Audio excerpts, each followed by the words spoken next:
ఇక లిక్కర్ కేసులో తనను అరెస్ట్ చేయడానికి సిట్ అధికారులు ఎంతగానో తపన పడుతున్నారని మాజీ ఎమ్మెల్యే చెవిరెడ్డి భాస్కర్ రెడ్డి ఆరోపించారు. లిక్కర్ కేసులో సంబంధం లేని తనను ఇబ్బంది పెట్టాలనుకుంటున్నారని ఆయన అన్నారు. ఈ కేసుకు సంబంధం లేని వ్యక్తులను తీసుకెళ్లి నరకం చూపిస్తున్నారని మండిపడ్డారు. మీరు అరెస్టు చేయాలనుకుంటే తాను నేరుగా సిట్ ఆఫీస్కు వస్తానన్నారు. మాజీ అధికారి ఘట్టంనేని శ్రీనివాస్ స్క్రిప్ట్తోనే లిక్కర్ కేసులో తన పేరు బయటకు తెచ్చారన్నారు. భవిష్యత్తులో భారీ మూల్యం చెల్లించుకోవాల్సిందేనన్నారు. చెవిరెడ్డి భాస్కర్ రెడ్డి అనే పేరును ఇప్పుడు ఏదో ఒక రకంగా లిక్కర్ కేసులో ఇరికించాలి, జైలుకు పంపాలి, అరెస్ట్ చేయాలి, ఇబ్బందులు పెట్టాలి, అన్ని రకాలుగా అతన్ని ఇబ్బంది పెట్టి వేడుక చూడాలనుకుంటున్నారు.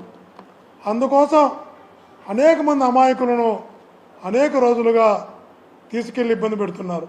ఏ తప్పు చేయకపోయినా ఈ ప్రభుత్వం విధించేటువంటి శిక్షలు భరించడానికి సిద్ధంగా ఉన్నాం.